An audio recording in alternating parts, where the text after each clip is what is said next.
Good evening, everyone. I'm Steph, the Education and Events Advisor with SUMA, and welcome to Candidate School Municipal Governance 101. A recording of today's session will be available on SUMA's website by the end of this week. You can find it by visiting suma.org, clicking Events, and then clicking Candidate School. You can stay up to date on what's happening with SUMA by subscribing to our e-newsletter, Municipal Update. You can find the link to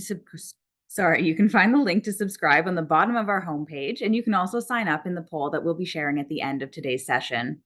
I encourage you to tune in to SUMA's podcast, Municast, that discusses topics important to municipal leadership. Season 7 begins next week and focuses on educational opportunities available in Saskatchewan for municipal staff and elected officials. You can find Municast on all major platforms, including Spotify, Apple Podcasts, Amazon Music, and YouTube.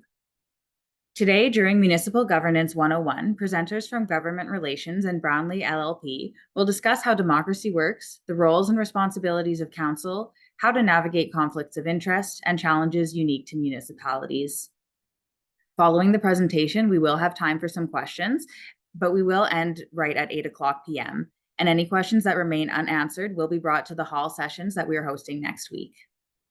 Before we get started with today's sessions, I have a couple housekeeping items that I'd like to go over.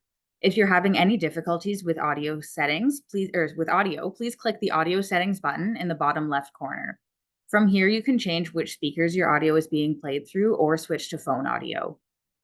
If you have any questions throughout today's presentation, please use the Q&A feature to ask your questions and feel free to enter them at any point during the session.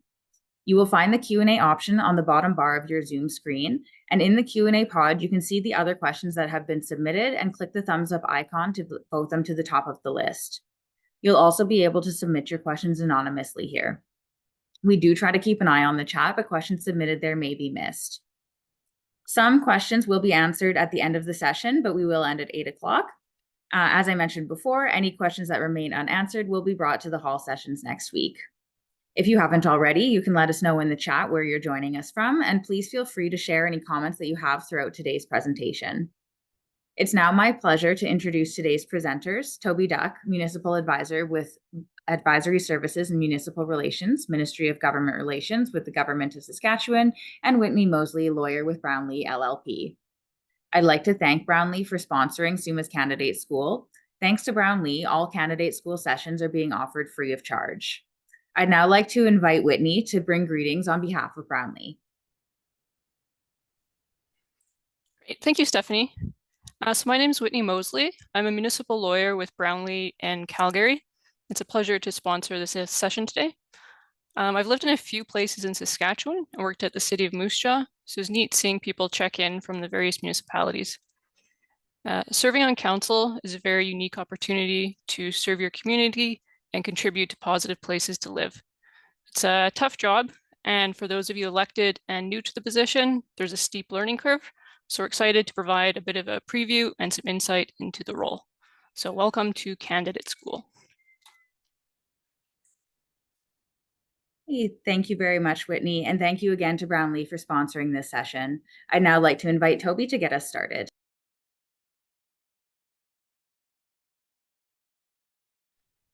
Sorry. Can everyone hear me okay? I'm going to take no response as a positive. And good evening, everyone. Thanks for inviting us to speak today. As Stephanie said, my name is Toby Duck. I am a municipal advisor with the Ministry of Government Relations.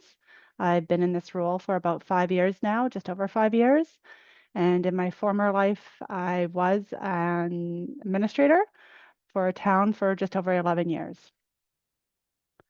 As Stephanie said, we're going to be speaking about the roles and responsibilities of being on council, some of the requirements and everything else. Sorry.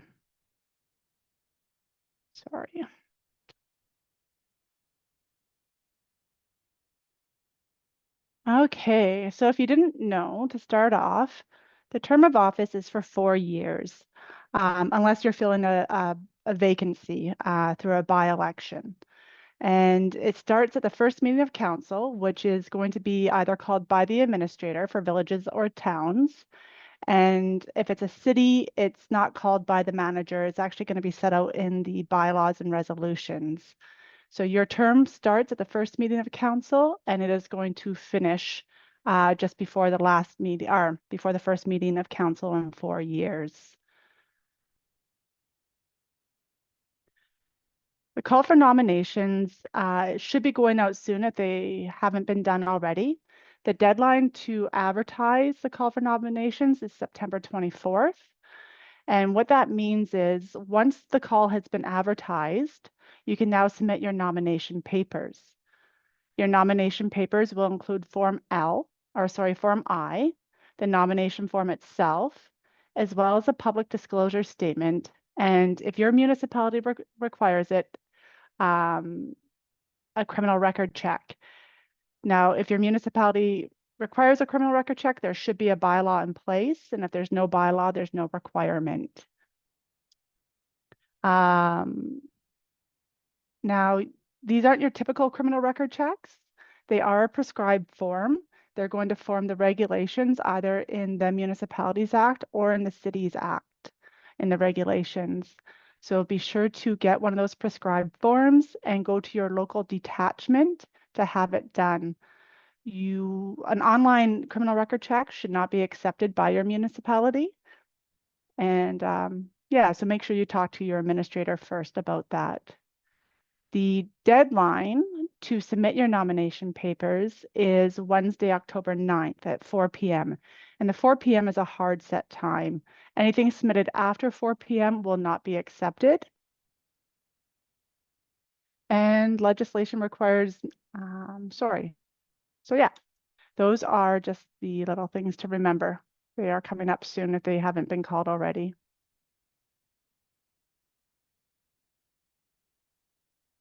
To be a council member for villages, towns, and cities, the eligibility requirements are the same. You cannot be disqualified pursuant to any of the applicable legislations. You must be 18 years of age, a Canadian citizen, a Saskatchewan resident for at least 6 months. And for cities, towns, and villages, you have to reside in the municipality for at least 3 consecutive months prior to the day of submitting your nomination papers. At any point during your term, if you cease to be eligible to run for council, so for example, you move out of your municipality, you are required to resign.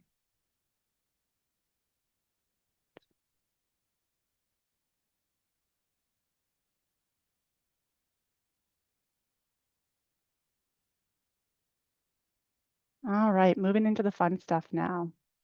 The Cities Act and the Municipalities Act are the legislations that allow municipalities to exist and provide the legislative framework under which to govern. In other words, the Cities Act and the Municipalities Act are the fundamental rule books. It recognizes all municipality types, so resort villages, towns, cities, and rural municipalities as a level of government. And those legislations provide council and the administration with the powers and duties to fulfill those purposes. The purpose of municipalities, the what are you here for, are to provide good government, a way to make decisions that affect everyone in the municipality. People want different services and facilities, so part of your job as council will be determining what is needed versus what is wanted, and then figuring out how to resource these activities. People want communities that are safe. And of course, you'll want a municipality that continues beyond your term. And lastly, a municipality has a responsibility to safeguard infrastructure and the public assets. Municipalities are provided with natural person powers and governmental powers. What natural powers means, or natural person powers means, is that a municipality has the same rights, powers, and privileges that a normal person or business has for the purpose of carrying out those activities. Natural person powers are subject to limitations or conditions that exist in legislation or in the regulations. So, for instance, borrowing, lending, investing, buying, selling of land. Governmental powers include activities that are outside the powers of a natural person power, like the ability to impose property taxes. These type of activities tend to be very prescriptive in the applicable legislations. They tell you exactly what you can do and what you have to do. And if it doesn't say that you can do it, then you cannot. And there are a few things that a municipality shall do. These are your duties and your obligations. For example, municipalities shall conduct their meetings in public, and they must provide public notice before they discuss certain matters such as council remuneration. When you see the word shall in legislation, these are non-negotiable obligations. You must do it. The word may is also used extensively throughout the legislations, which means the municipality may choose to do something or they may choose not to do something. Whatever you and your council decide to do or not to do, always be prepared for the question of why, because the Act also states that council is accountable to its voters. And the expectation is that everyone will be treated fairly, and unfortunately the risk is not everyone is going to like it or agree with the decisions that you make.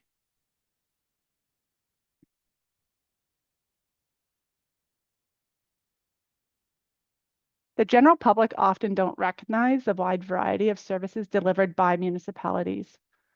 A common statement from ratepayers and citizens, I don't get anything for my taxes. And trust me, we hear that a lot. A municipality's financial statements is a really quick way at glancing what services each municipality serves to their municipality, as it divides the accounts into several areas like general government, protective services, transportation, and so on. And the services that you provide, they can be provided in several different ways. You can use your own resources. You could go in partnership with other municipalities, or you could use the private sector. These are the important decisions that you, as well as the members of other municipalities, must make on an ongoing basis. And in many ways, municipal services are similar to a computer's operating system. When it's working the way it's supposed to, we don't even realize it's there. But when it crashes, oh boy, there is trouble.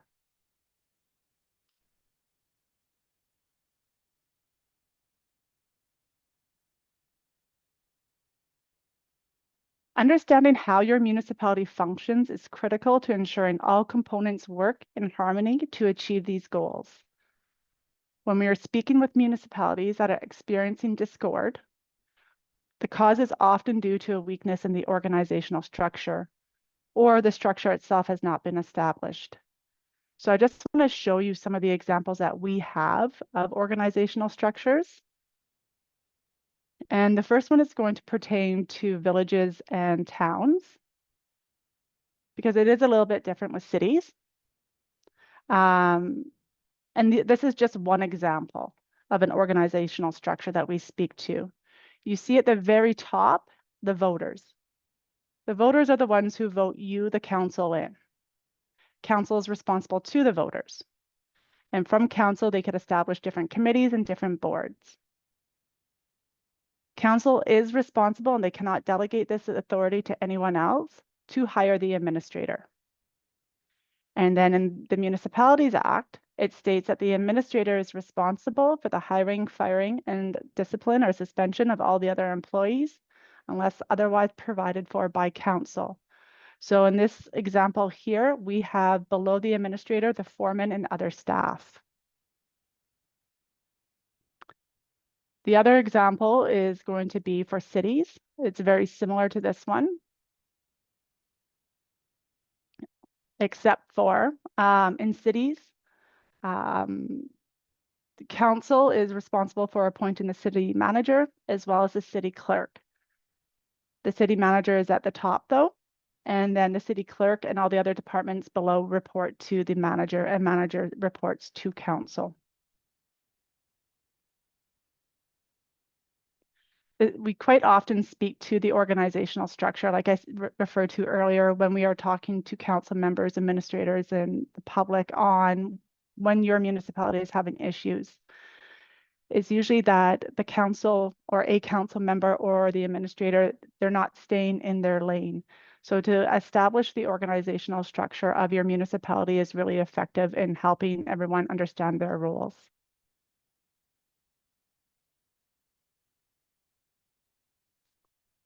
I'm not going to get too deep into the role of the elected officials, as Whitney is going to speak about this when she goes on. I just want to touch upon it though. Legislation requires municipalities to act through council decisions. Council decisions are required to be made by resolution or bylaw. It's the only way council can make decisions. Individual council members, which includes the mayor, do not have any legislative authority to make unilateral decisions. So whether you are the mayor of a city of 250,000 people or the mayor of a village of 15, the mayor themselves do not have any more power than any other member of council. The mayor has a few more responsibilities, such as chairing meetings and signing bylaws, but any additional powers assigned to the mayor must be designated by council by resolution or by bylaw. So to sum this up, what this means is having a couple of council members over in your garage to discuss certain matters, or texting and emailing is not a meeting, and this should not be happening. The public, the voters, have a right to hear council discuss and debate matters. If it's happening at a garage or at someone's house, the public are not able to observe this. This also means that if a council member takes an action or tries to direct an action without a resolution or bylaw of council, that council member can be personally liable for that decision. So remember, if there's no resolution or bylaw, there's no authority to act upon council's wishes.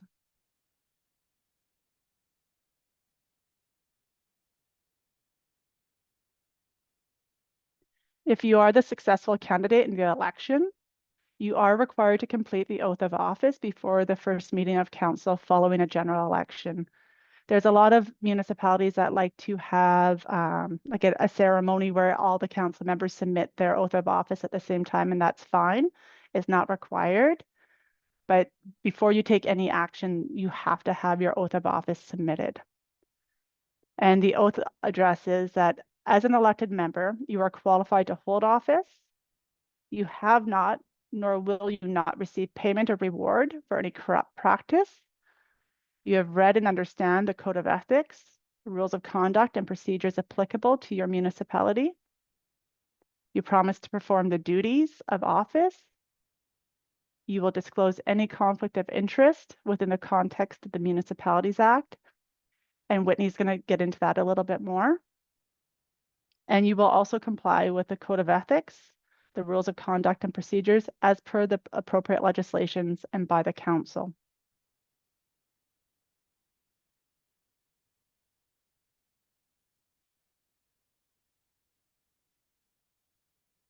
You will also be required to complete and submit another public disclosure statement within 30 days of taking office. You would have had to complete this form, like I said, when you were handing in your nomination papers. And unfortunately, you do have to complete it again.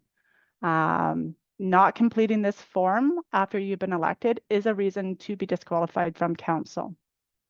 So what is a public disclosure statement? It's a document that assures the public they elected someone that will make the best decisions for the municipality. Anything on your public disclosure statement has a direct impact when dealing with a conflict of interest. You are required to declare a conflict of interest with anything on your public disclosure statement. And the next slide will touch on how to deal with a conflict of interest. And again, Whitney is going to go a bit deeper into that. And the public disclosure statements also assist with the transparency and accountability.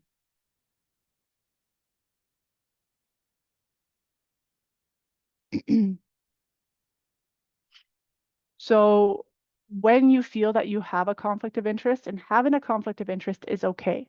It's going to be almost impossible not to have a conflict at some point in time. It's just making sure that you are handling it appropriately.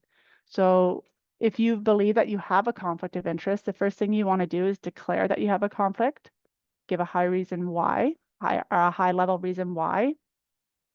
That's the disclose portion. You want to abstain, you want to refrain, and you want to leave council chambers until that conversation is over. Your administrator is going to make a notation in the minutes that you declared a conflict of interest and give the reason why and the time you left the meeting and the time you came back into council chambers and partook. The Ombudsman Saskatchewan has great resources on their website for conflict of interest. I do refer a lot of our callers there. So if you have questions, feel free to look at their website or even give us a call. We would be happy to chat about it. At the end of the day, though, it is your responsibility to declare. Your administrator may advise, suggest, other council members may, but the onus is on you to declare it.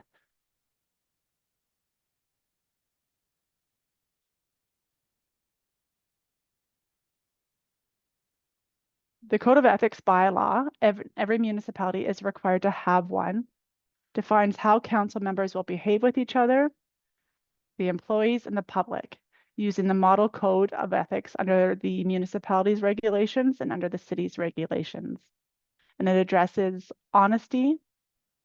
Council members must be truthful and honest, objective, respectful amongst themselves, the employees and the public, transparency and accountability, confidentiality, leadership and public interest, serving your citizens in the best interest of the municipality and to build the public's trust and confidence, and responsibility, acting in accordance with legislation, disclosing conflicts of interest, and following policies and procedures of your municipality. As I said, all municipalities are required to have this bylaw, which also must have a process for dealing with alleged contraventions. So if another council member, the public, or even an employee feel that a council member may have contravened, they have the ability to file a complaint.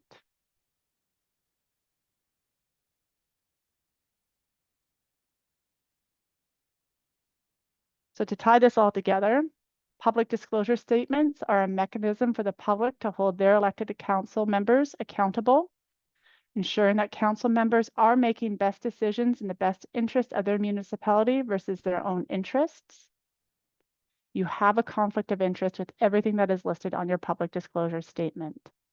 And those may not be the only conflict of interest you have, but those are the ones that you've identified.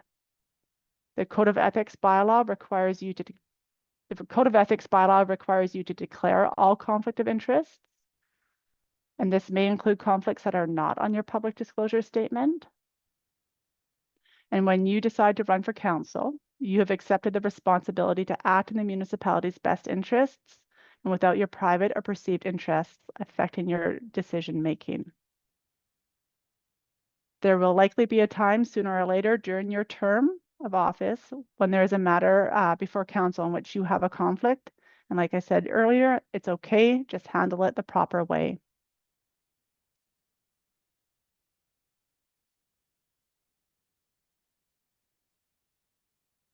City managers, clerks, and administrators. So cities have managers and clerks, villages and towns will have administrators, are accountable to the council, taxpayers and citizens, to the legislation, to staff, and to their profession. They wear multiple hats and their roles include providing financial management, advising council on legislative and operational matters, and providing the overall operations of the municipality. For villages and towns, administrators are required to be qualified under the Urban Municipal Administrators Act. And like I mentioned earlier, if it's not specified otherwise by council, the administrator is responsible for the hiring, suspension, and dismissal of all employees. Administrators are expected to remain impartial in their roles as advisors to ensure that the decisions made by their municipal councils are carried out. And in addition to the municipal acts, so the Cities Act and the Municipalities Act, they must be aware of any other legislative requirements that apply to their municipality. And there are a significant number of them, such as the Saskatchewan Employment Act, the Public Health Act, the Planning and Development Act, and so on.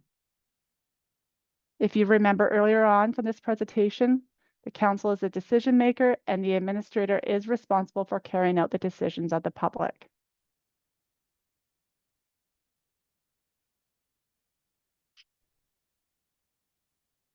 Lastly, but most importantly, when it comes to discussing the roles and responsibilities, we need to discuss the role of the public.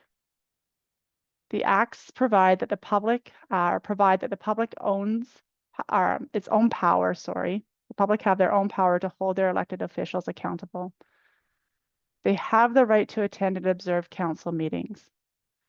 They have the right to have access to certain municipal documents, such as minutes once they've been approved by council. They have the ability to petition and to take other specific actions under those acts. When we speak to the public who are not in favor of a decision their council are making, we quite often refer them to a guide that we have online on the Saskatchewan.ca website.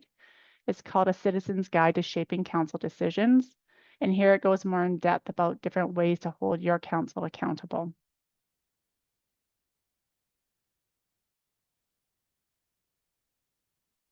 And just to wrap up my portion of this presentation, we do have additional resources and training available on the Saskatchewan.ca website. All you have to do is even just type in a few of these keywords and they'll bring it up for you. And that is, let's have a reminder next. Reminder that nomination day is October 9th from 9 a.m. to 4 p.m. The municipal office is required to be open and nomination papers can be dropped off up until 4 p.m. that day. Municipal elections will be taking place on November 13th from 9 a.m. to 8 p.m.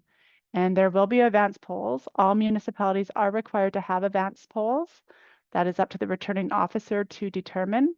So just pay attention to your municipality to see when those polls are taking place.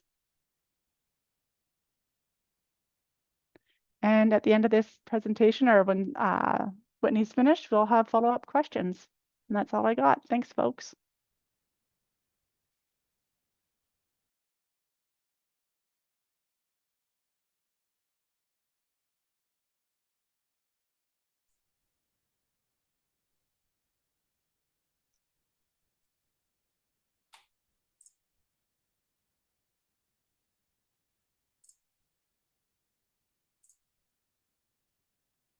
Great, thank you, Toby.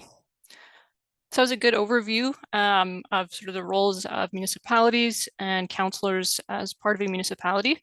This presentation will just go in depth into a few of those areas that Toby touched on. And again, there's time for questions afterwards.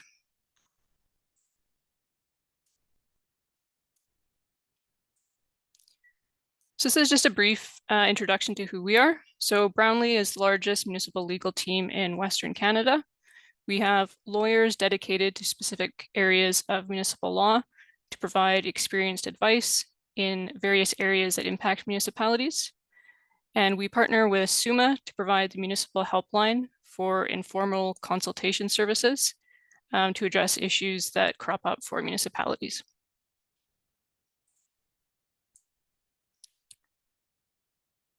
Not sure why. There we go.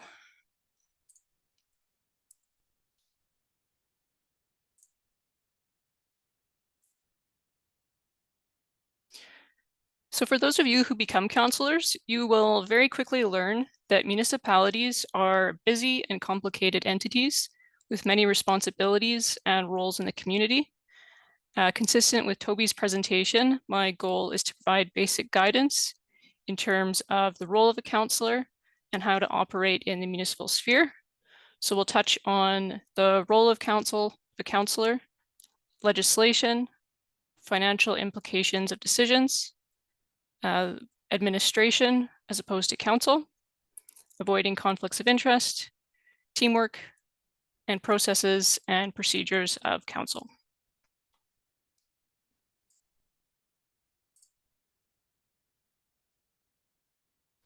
So everyone has their own reason for seeking a council position, whether it be to shape the local environment, support the community, or campaign for change. To do any of these things, you have to first understand the role of council within municipal government. So your main role is to serve as a member of the governing body of a municipal corporation. On a very practical level, this means you will attend public meetings, vote on bylaws and resolutions. You'll be asked to help define policies and directions that your administration will put into action. And when you do these things, you always need to act in good faith and in the best interest of your municipality.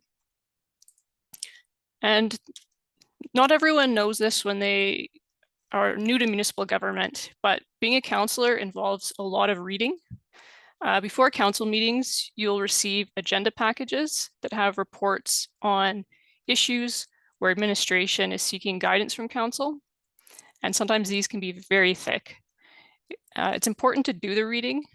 Aside from being able to make informed decisions on issues, it shows respect for administration, it shows respect for your fellow councillors, and it helps to make the best use of limited time that councillors and administration have together.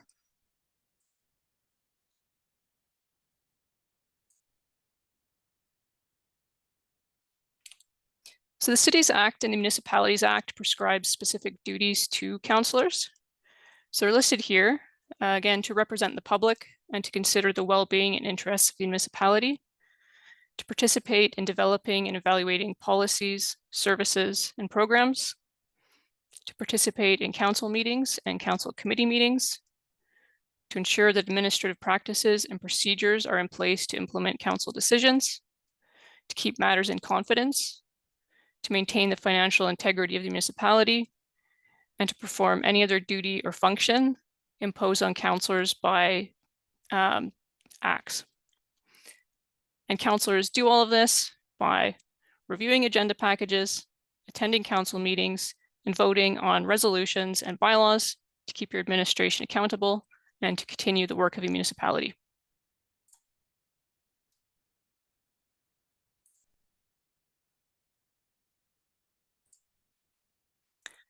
So municipalities are sometimes referred to as creatures of the province. So the only powers municipalities have are those that are set out in provincial legislation. So understanding legislation will help you understand what the municipality can, cannot, must, and must not do. Various acts influence what a municipality's powers are. The three most important pieces of legislation for municipalities in Saskatchewan are the Cities Act or the Municipalities Act, depending on the size of your municipality. The Local Authority Freedom of Information and Protection of Privacy Act, and the Planning and Development Act. So the Cities Act or the Municipalities Act, these lay the foundation for how municipalities operate, how municipal councils function, and how citizens can work with their municipalities. So this is the main piece of legislation. The Local Authority Freedom of Information and Protection of Privacy Act provides the province's general policy on access to information and protection of personal information in the public sector. So this act sort of goes both ways. So it ensures municipalities protect personal information in their possession, and it helps ensure that municipalities are transparent in their operation. And the Planning and Development Act. So one of the most fundamental things a municipality does is regulate how development occurs. So from what can be built, where it can be built, and how disputes over potential developments can be resolved. So the Planning and Development Act sets the stage for how those issues are decided.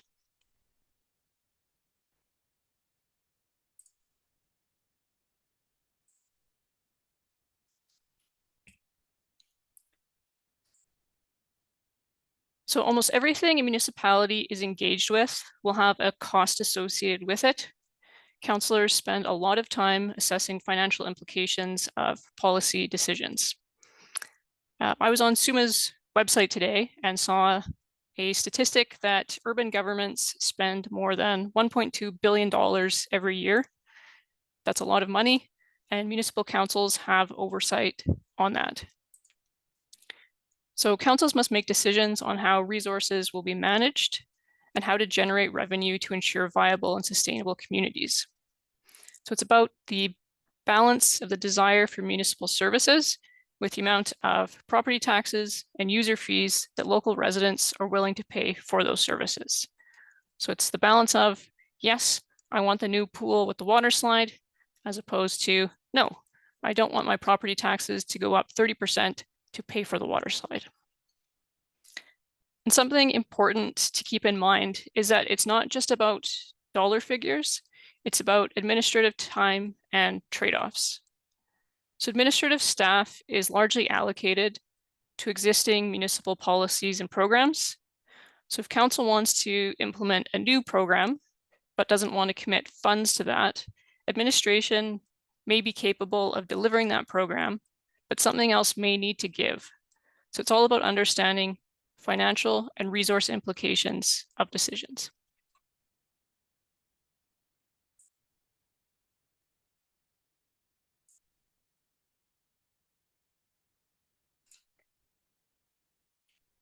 So Toby highlighted this, and it really is important that role clarity is important to well-functioning municipalities. So your manager manages the day-to-day operations, manages staff, reports to council, and advises council. Councillors do not provide direction to staff, and they do not get involved in day-to-day issues. Local governments work best when there's defined separation between those who govern, so council, and those who manage, which is administration. Where those lines get blurred, it can lead to trouble in terms of your relationship with your administration, because it decreases trust and adds unnecessary confusion.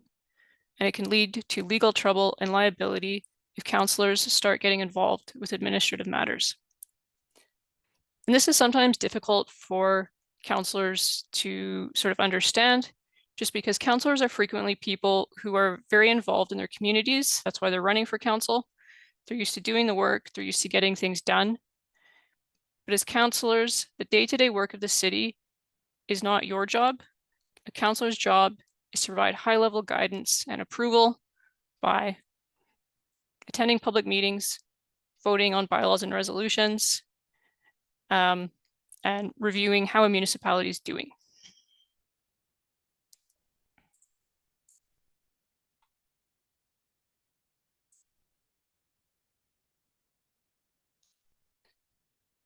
So the relationship between council and my slide says CAO for Chief Administrative Officer, but this is really the manager or the administrator. Good communication is very important. Where that relationship of trust between a council and a manager doesn't exist, things can deteriorate quickly. Instead of focusing time and money on the needs of the municipality, time and money is spent trying to fix internal governance or relationship issues. That can be frustrating for council, for the manager, for staff, and for taxpayers if that dysfunction becomes apparent in the community. I really liked Toby's example here of a computer operating system. It is very accurate, I think, that when municipalities operate well, you don't really notice what they're doing. When they stop operating, things are very apparent. So again, good communication between council and the city manager is very important. And city managers must provide solid advice and guidance to help that relationship.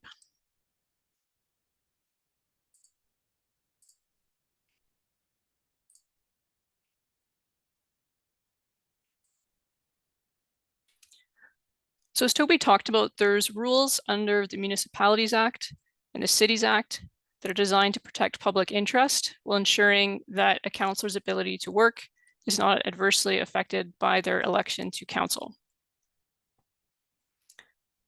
So members of council must uphold the public interest ahead of any private interests.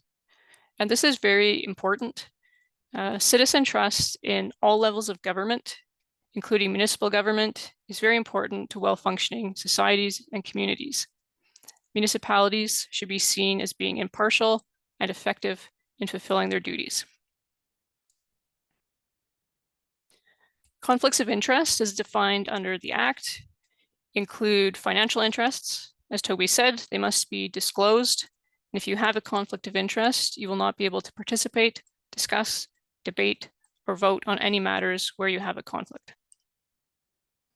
Conflicts of interest are sometimes very obvious. For example, I, Councillor Whitney, own a lawn mowing company, and council will be debating what company to award a lawn mowing contract to. That is a clear conflict of interest because I have a financial interest in the outcome. As a councillor, I need to declare that conflict, leave council chambers, and not return until council has moved on to another matter. Conflicts of interest are not necessarily that clear, and sometimes it may be more of a perceived conflict of interest. So for example, the municipality is passing a bylaw to spend $1 million upgrading municipality's ice arena. And it may be that my children are figure skaters, I'm the president of the local curling club, and I play hockey every week at the arena. Potentially, this could be a conflict of interest and maybe a decision on the ice arena upgrade I shouldn't be participating in.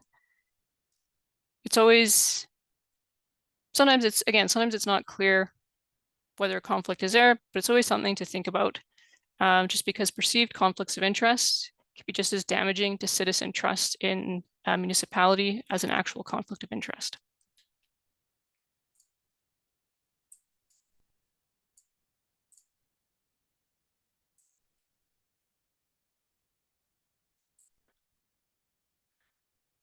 So I think this is the most important message to take away from this, is that as council, you must work as a team. It's important to attend council meetings with an open mind. So an I'm right, I know best mentality will not serve your municipality well. Communities are diverse, needs are diverse, and the reality is that until you read an agenda package, you may not know important information for making a decision. Keeping an open mind isn't always easy, especially with council, where frequently you need to make difficult decisions where not everyone's going to be happy with the outcome. It's important to keep in mind, though, that your influence as a council member rests on your ability to persuade other members of council to consider your point of view. And it's unrealistic to expect others to consider your point of view if you have a history of not considering their point of view. So again, it's very important to respect the opinions of others, even where their opinion may be very different from yours. And I think it's helpful to keep in mind the councillors share the same desire for your communities to be strong, safe, and viable. So you may have different views about how to get there, but you do share broader common goals. People frequently focus on differences, but the reality is people tend to have more in common than not, and it's no different with municipal council.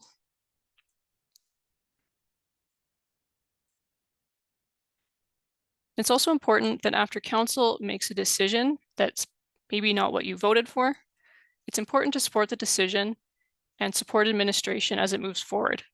So there's a big difference between saying, I voted against the landfill and I can't believe those bozos voted for it, as opposed to, I voted for the landfill, but I respect the decision we made and I'm supporting administration as we move forward with this initiative. Serving your community really is a privilege. It's important to respect that privilege by working as a team, respecting your fellow councillors, and respecting the decision that council has made.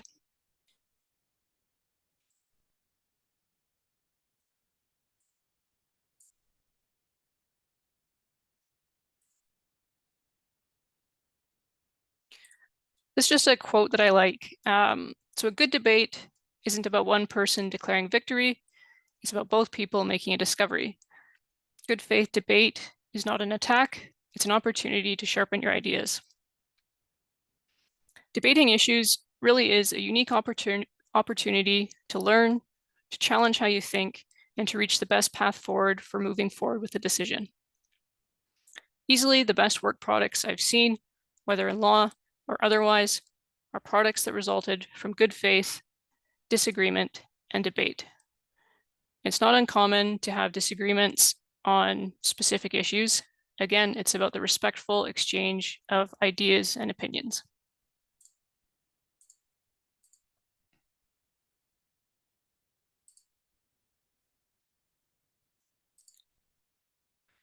So municipalities have many bylaws.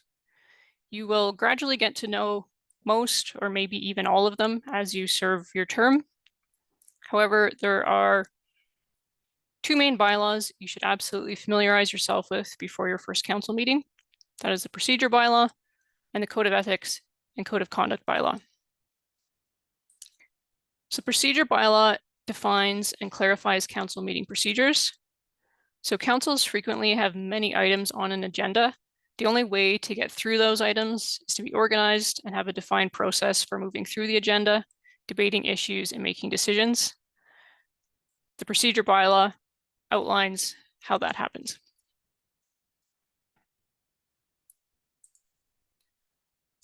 And Toby touched on sort of the code of ethics and code of conduct. It's important that you're familiar with code of ethics because it can highlight common ethical issues that may crop up for counselors that you may not think about in the moment. And having read this beforehand can help ensure that you don't accidentally get into a conflict or an ethical situation. Code of conduct bylaw, again, be respectful, work as a team. Ideally, your council does not need to refer to this bylaw, but it's important that you are familiar with it because it sets expectations and it will help you understand the consequences if you are not acting in accordance with the code of conduct.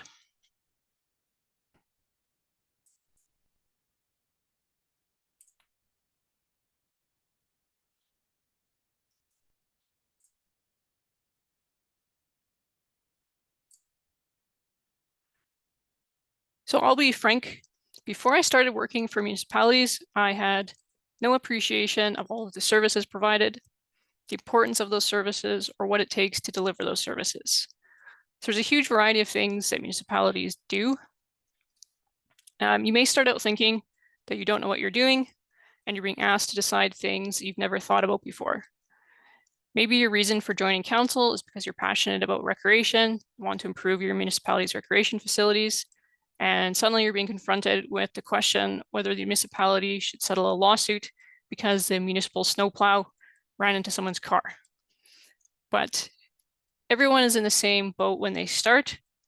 There's a lot of resources to help councilors navigate their role. Administration is always there to help. One of the most valuable resources if you get elected to council with experienced councilors is also just to talk to those experienced councilors if you have questions. Toby also highlighted many learning opportunities that the government offers, and there's multiple resources online, conferences and workshops to help you grow your skills. When in doubt, always ask questions.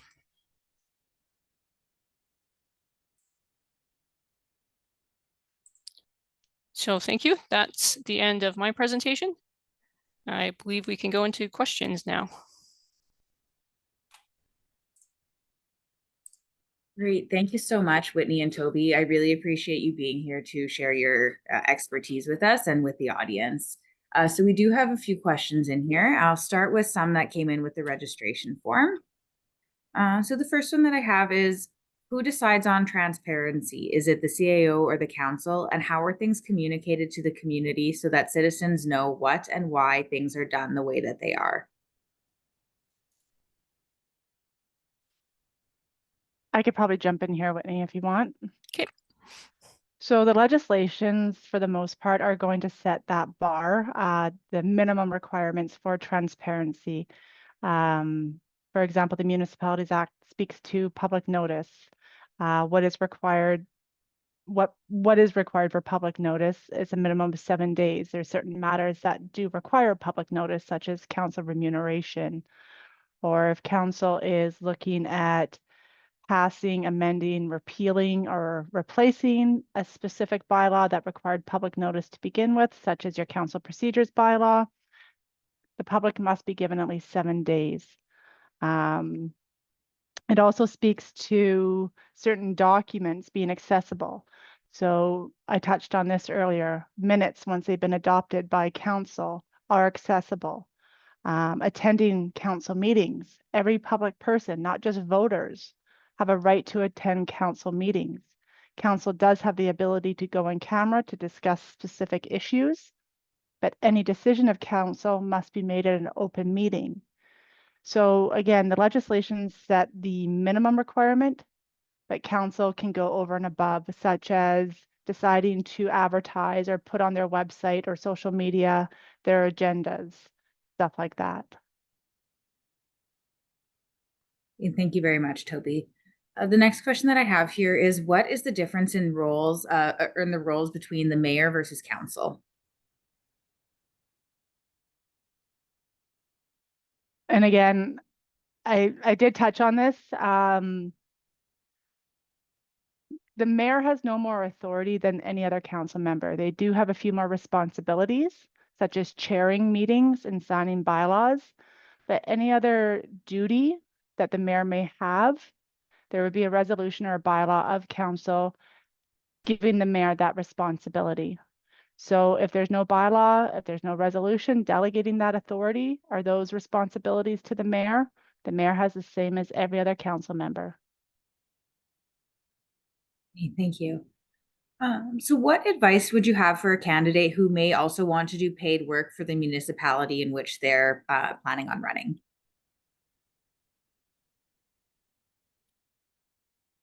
The legislations are clear that council members cannot be employees in the municipality that they serve as council members. So you unfortunately will have to pick whether you want to be an employee or whether you want to be a council member. Yeah. Will running as an elected official interfere or be a conflict of interest with my full-time job?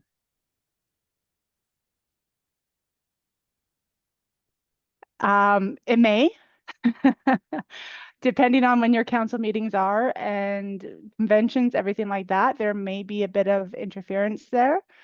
Most of the time you will know when the meetings are going to be scheduled. It's the special meetings that may be called. Fortunately, with technology, and one of the maybe few positives that have come out of COVID is electronic meetings. More and more councils are attending their meetings by electronic means, and the legislations do support that.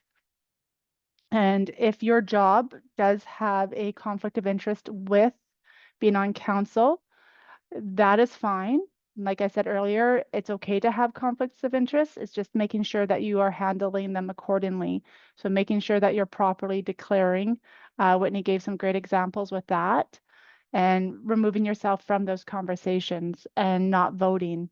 And perception goes a long ways on that as well. Hey, thank you. And kind of to your point about their virtual meetings being an option now, one of the questions here is, what are the best practices for holding those virtual meetings? And what would be the best practices for tracking those agendas and minutes? So the legislations were just recently updated this early summer. So the Cities Act and the Municipalities Act, it actually did add a bit more clarity to attending via electronic means. The public have a right, and we can't emphasize this enough, at the very minimum, to be able to hear the conversations and the debates taking place. What the legislation has now prescribed is that they should be able to see and hear electronic meetings, but at the very least, at least observe to hear the meetings happen. If your council members, you'll have to check your council procedures bylaw to see the specifics of it. But really that's all that's in place at that point. Texting, emailing is not attending via electronic means. Obviously, the public cannot hear when you text or when you email. So those would not be considered electronic.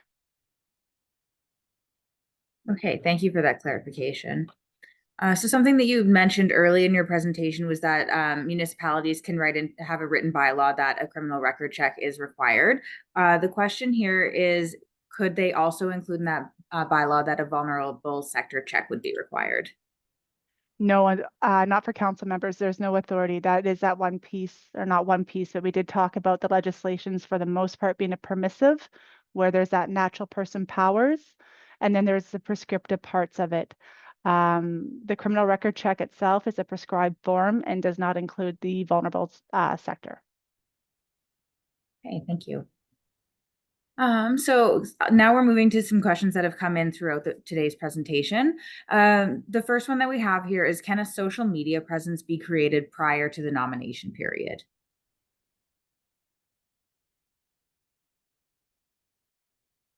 So I'm going to assume that means, can you start campaigning prior to?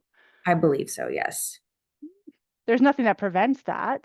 You see it all the time, but you just can't submit your nomination papers prior to.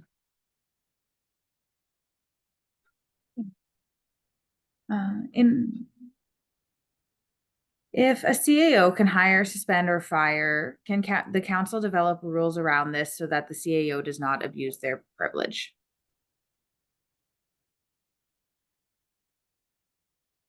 Yeah, what the legislation says is that it is the administrator's responsibility unless otherwise provided for by council. So if council wants to put parameters or restrictions on that, they would be required to do so either by resolution or by bylaw. Probably best practice would be to establish some type of policy and adopt it as a bylaw, and then it's ongoing. Is there a good resource available regarding what provincial grants may be available for your municipality? On Saskatchewan.ca, you'll find all the provincial grants that are available, the provincial, federal. I believe on SUMA's website, are there opportunities on SUMA's website there as well? Yes, there are. Okay, sorry. All good. It's a little bit outside of what we're discussing today, so that's totally fine. We have some listed in the municipal update that goes out bi-weekly as well. Okay. And a good old Dr. Google search always helps as well. Yeah, exactly. And so kind of going back to the council meeting questions, who can present during an in-camera session and what needs to be recorded in the minutes surrounding that? So the example given here is, can the town foreman be present during all of an in-camera session? Okay, so it's council that determines when they're going to go in camera. It's very important to remember that anything that's discussed in camera is confidential. And so if council chooses to go in camera, they could ask the administrator to leave, they could ask the administrator to stay, they could ask the public works or the foreman to come in, and then they could ask them to leave as well. No decisions can be made while you're in camera. Those decisions have to be made at an open meeting by resolution or bylaw. And sorry, I'm missing part of that question there, Stephanie. You'll have to repeat it. What needs to be recorded in the minutes surrounding it? Okay, so when council decides to go in camera, the administrator will make a notation that council is going in camera, say at 7:28 p.m. to discuss legal matters. There'll be a notation saying that, or a resolution to go in camera for those reasons, and it'll record the time. Because no decisions can be made while you're in camera, when council comes out, there's generally a notation that council resumed regular meeting or open meeting at 7:35. But no decisions can be made. So there really should not be much more record than that. Thank you. What can be done if a council repeatedly breaks conflict of interest rules, like the grass cutter example that Whitney gave? The council has a grass mowing company and bids on mowing jobs, or one of the owners works the bid, yet they work for that. Sorry, one second here. So the gist of the question is, what can be done if a council repeatedly breaks a conflict of interest rule similar to the example that was given around the lawnmower? Okay, there's several different options. not declaring or handling a conflict of interest is actually a reason for disqualification. And as a council member, if you are not properly following the steps, you are required to resign. However, if you don't resign, there is enforcement mechanisms in place. Council themselves have the ability to declare your seat vacant due to a conflict of interest, not properly handling and declaring a conflict of interest. So there would be a resolution made. And then that council member, if they disagree, they have 10 business days to appeal to the courts to have a judge overturn that decision. Alternatively, council and voters themselves can also apply to the courts to have a judge make a decision whether or not it was in fact a conflict of interest and to have that member disqualified. The public, voters, and council also have the ability to file code of ethics complaints for those reasons as well. And then your code of ethics bylaw should set out the process. So who the complaint is sent to. It's not sent to the ministry, not sent to SUMA. It most likely is going to be submitted to your administrator, and then the bylaw should lay out the process on where it goes from there. So whether it's the remaining council members that handle the investigation, or whether your municipality chooses to use a third party, that should be all specified in the bylaw.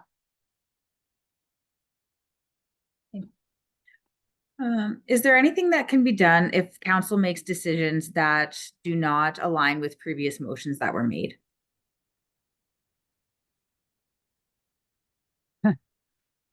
Unfortunately, it's the council of the day. They do have the ability to rescind or repeal or to rescind resolutions and repeal bylaws. There's not much that can bind the future councils. Nothing is forever, unfortunately, or fortunately, depending on what way you look at it. So that's where the public, if you disagree with the decisions your council is making, this is where then you have the ability to start holding them accountable. And I did reference that one guide. It's called a citizen's guide. So it talks about attending council meetings, getting on the agenda as a delegate to speak to your council about your concerns, why you are either in favor or opposed to something they might be considering or a decision that they have made. It talks about different avenues such as petitioning for a public meeting or for a referendum for matters that fall under that legislation. So there's different ways. And ultimately, there's the election. Okay.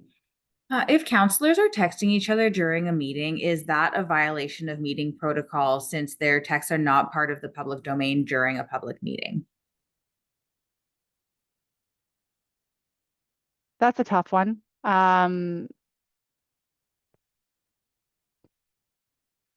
It's definitely not a yes or no answer.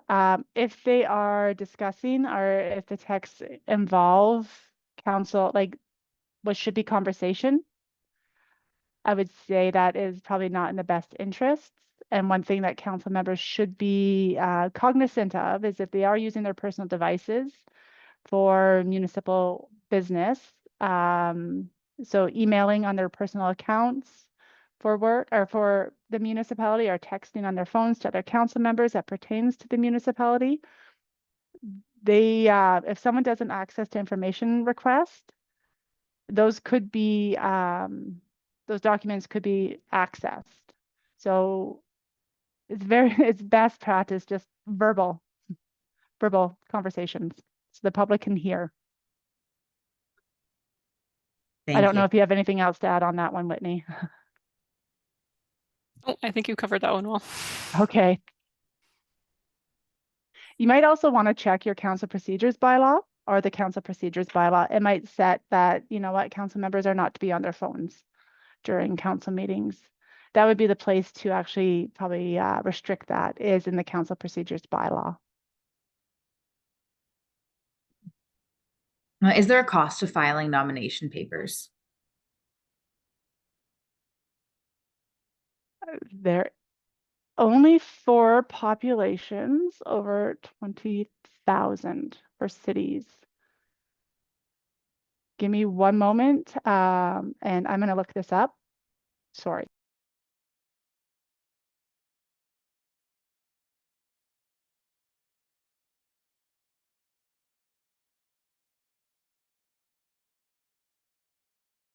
And while Toby's looking that up, if anyone does have any additional questions they'd like to enter in here, we've still got some coming, but we have a lot of time to answer them still. So please feel free to keep entering them into the Q&A.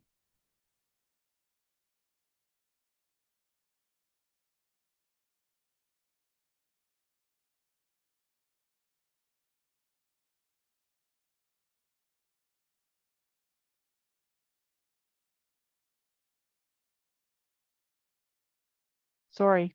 Okay, so the Local Government Election Act is the one that sets us out, and a deposit may be required. So I'll just read it. What it says is nomination papers for every nominee for the office of councillor or mayor in a municipality with a population of 20,000 or more, or for the, we're not going to speak to school boards, must, when filed with a returning officer or nomination officer, be accompanied by a deposit of $100 or by a certified check or money order in that amount made payable to the municipality. So if it's 20,000 or more, you will be required to put a deposit down. And council does have the ability to change that amount, and it cannot exceed $500. And then they also should have a policy on the return of that. Great. Thank you for taking the time to look that up and give some clarification. Is there a minimum number of councillors that a village should have?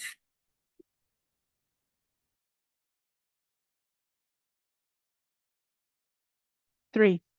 The minimum is 3. It must be 2 council members and a mayor.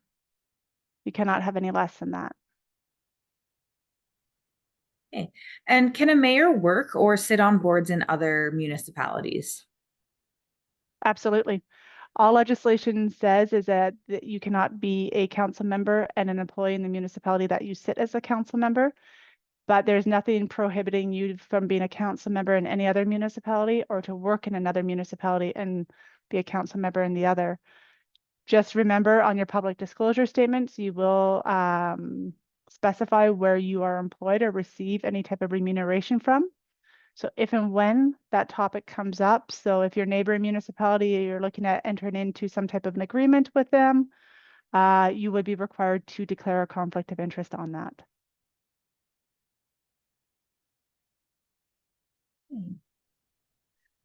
Are there some common do's and don'ts for an election campaign?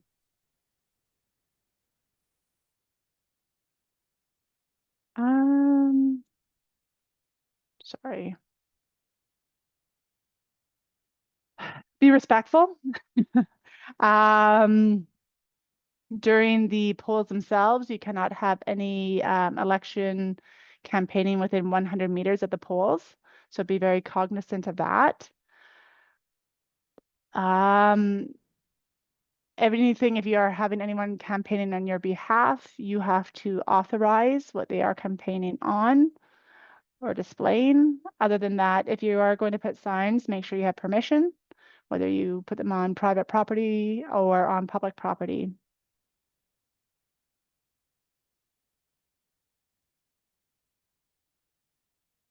If a council member is a member of one of the boards and there are discussions regarding said board, would that be a conflict of interest for the council member?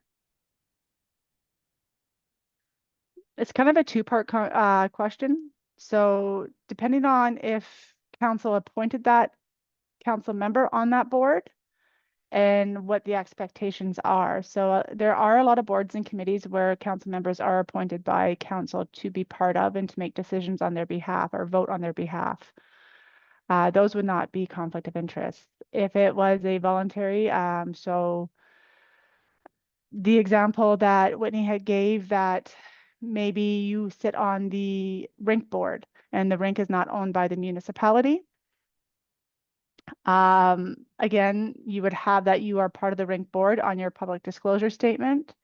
And anytime that conversation came up regarding them, you would be required to declare a conflict of interest.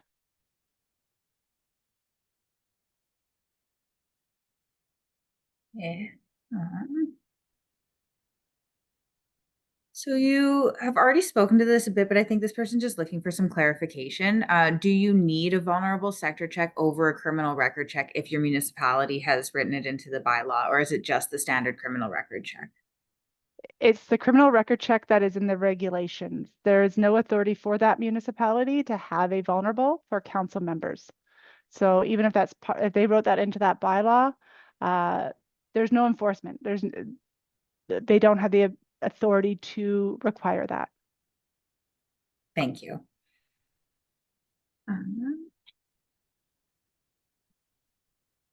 So to be clear, all nominations are submitted on October 9th. There isn't a submission period ranging over several days.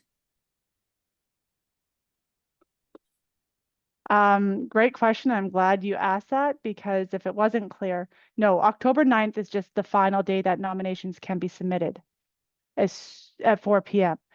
If your municipality has done the call for nominations already, you can drop off your nomination package at any point between now and the 9th at 4 p.m.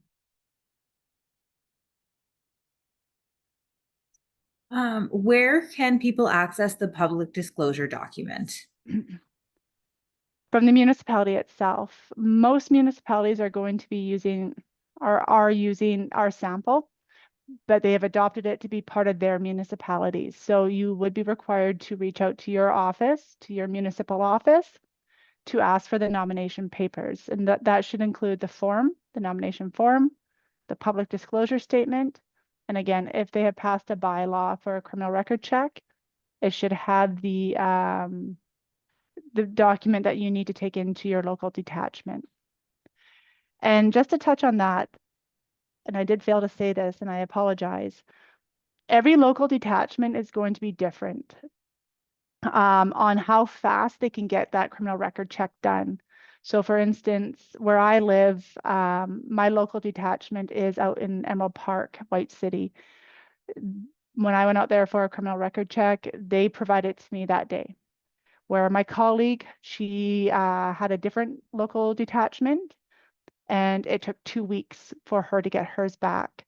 So don't wait for the 11th hour to submit or take your criminal record check to your local detachment, because it might take some time. If you know that you are going to run for council, get it done now, sooner than later.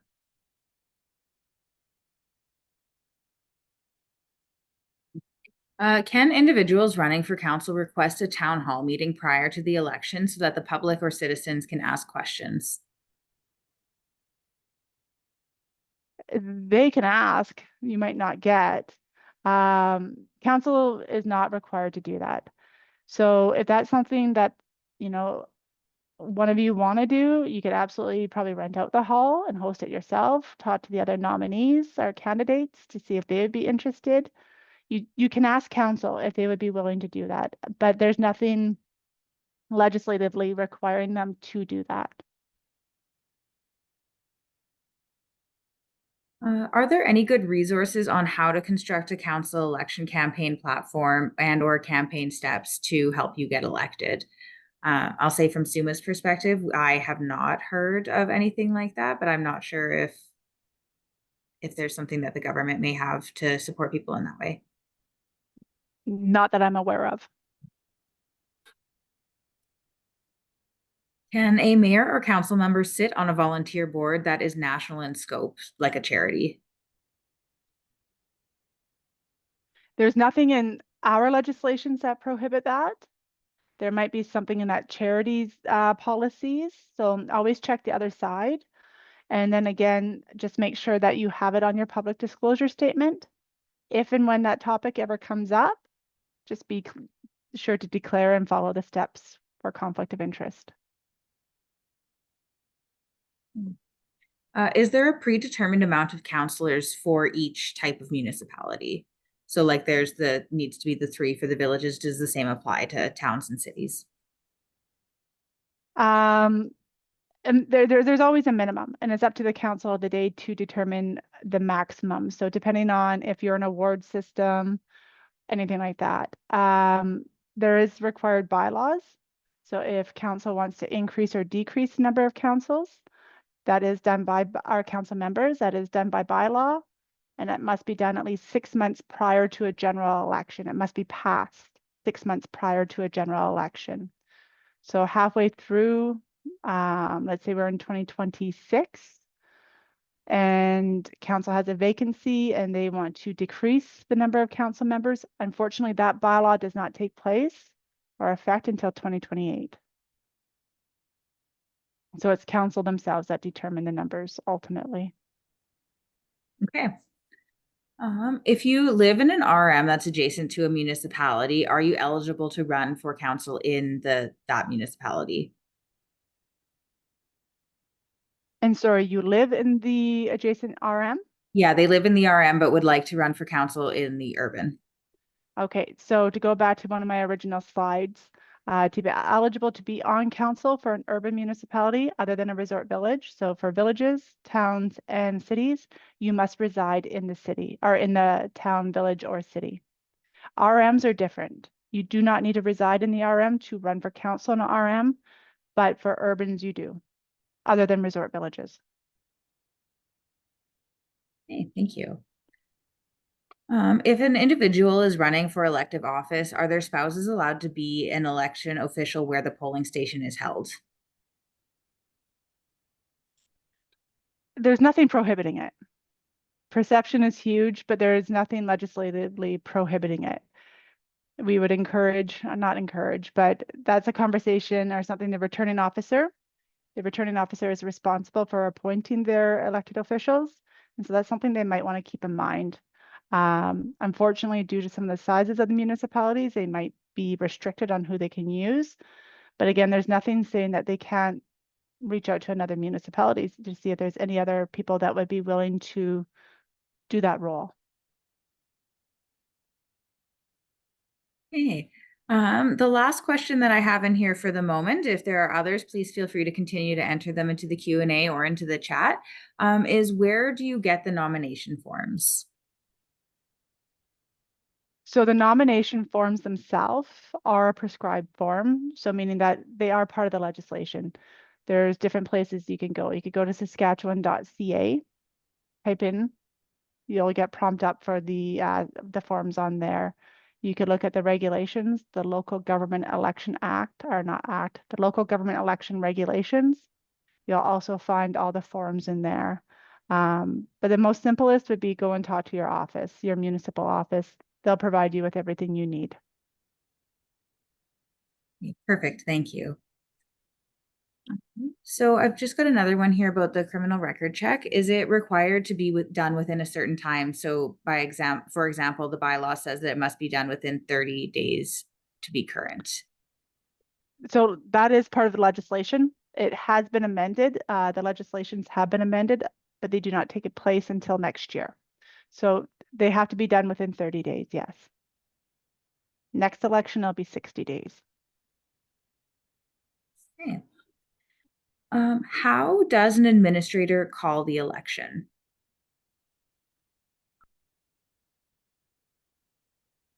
So election day itself is set out in legislation.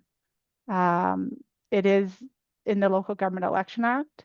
It is the second Wednesday, give me a second here, let me look. It is going to be the second Wednesday of November. If that day happens to be November 11th, then it gets bumped up to the Monday. And so that's when the general election will be. If there is a by-election required, council sets the date for the by-election, and then it's up to the returning officer to do the rest. So by-election council sets the date. The administrator may come with some recommendations on dates that would work. Elections should always be held or must always be held on a Wednesday, other than a general election if it falls on November 11th. And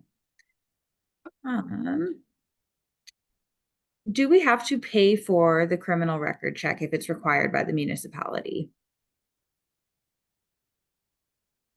That's a great question. As far as I know, there is no cost, but if there is a cost, then you would be required to pay.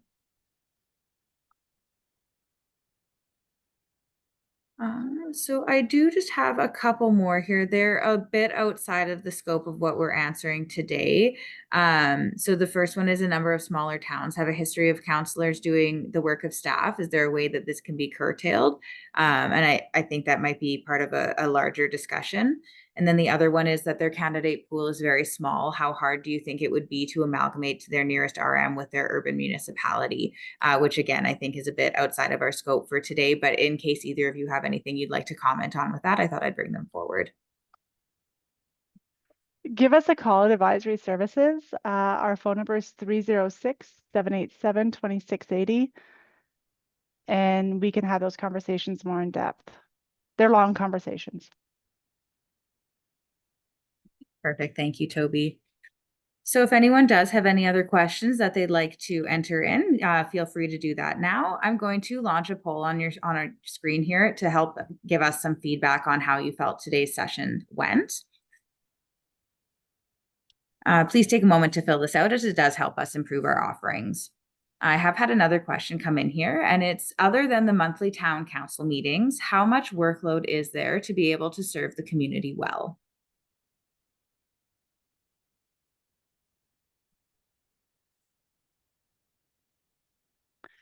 It all depends on your municipality. There are some municipalities that only have a monthly meeting, or maybe a meeting every 2 months, and that's all they do. The other ones might be a little bit busier. It just depends on what's happening and how much you want to put into it. Are there special committees? Are there special meetings? What functions are going on? Everything like that. That's a really hard question. I know when I first started in the administration world, I don't think my council was aware of how much time was required or how much time they were going to dedicate towards this. And it was substantial, especially if there's a little bit of discord or if your community is growing, there is a lot of meetings that might have to take place. The one thing that I do encourage council to really do though is to use your employees. Your employees are paid. You should not be doing the work. You delegate that work to your employees and let them do the work. That's going to help offset some of the responsibilities that you have. Thank you very much. So if you haven't already filled out the poll that's popped up on your screen, please do take a minute to do so. If you have not already subscribed to SUMA's biweekly e-newsletter municipal update, you can sign up at the bottom of our homepage, or there's also a spot to sign up in that poll. If you sign up for the municipal update, you're able to stay up to date with SUMA's advocacy work, capacity building, events, and other opportunities. SUMA recently launched our campaign, We Are Urban, which highlights that villages, towns, cities, northern municipalities, and resort villages are all part of the urban family. Follow us on Facebook, Instagram, X, and LinkedIn as we continue to roll out this campaign. So thank you again to Toby and Whitney for being here to share your expertise with us today.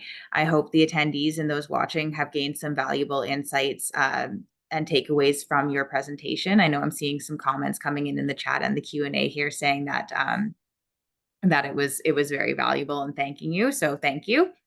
Thank you to everyone who joined us today. I hope you have a wonderful rest of your evening. Thank you all. Thank you.